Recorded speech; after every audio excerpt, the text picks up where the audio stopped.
Ladies and gentlemen, Richard Burton.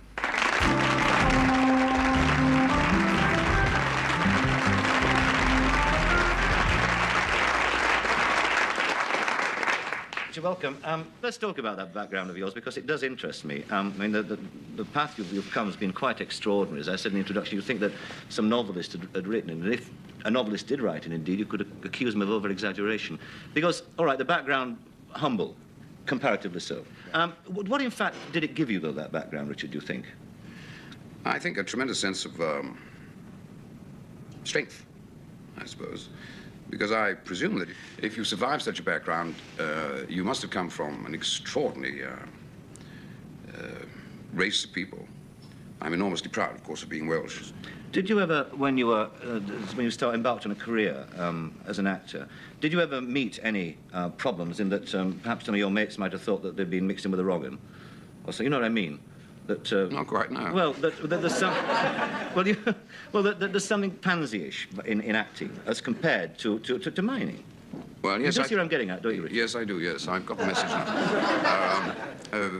The last thing you can say about me is that I'm a pansy. And I'm not a sissy.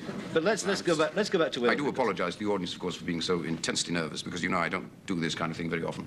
And Mr. Parkinson, of course, has done it quite a lot. And so we have to... Don't mock quite a lot. Now, let's get back to Wales and the business of acting. This extraordinary voice of yours, would you say that, in fact, it's a kind of Welsh voice? Is there such a thing? Oh, yes, it's the deep, dark answer from the valleys to everybody.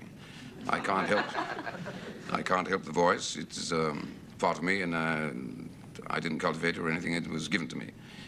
And I'm very lucky to possess it, I suppose. Can we go back to something you mentioned earlier on, Dylan Thomas? Can we go back to what?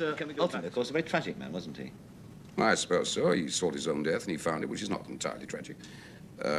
He certainly wrote, of course, the most magical things.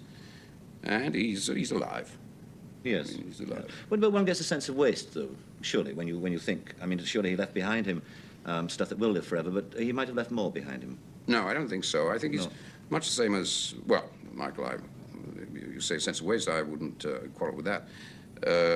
But I think he probably burned himself out. He sort of fulfilled the notion a lot of people have about the Welsh, the Celts actually generally, about the sort of death wish that they have, the creative people.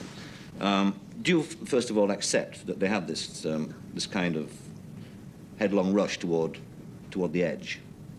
Yes, I think that we rather love precipices.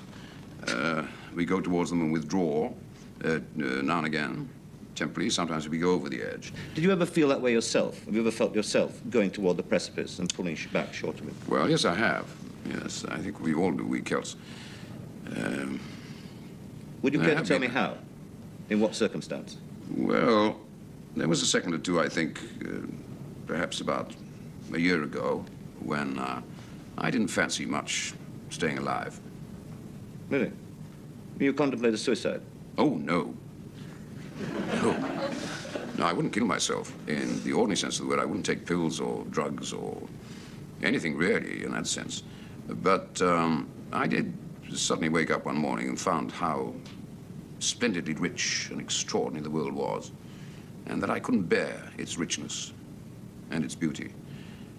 And in order to obviate the idea of the richness and extraordinary beauty of the world, I thought it's best to leave it.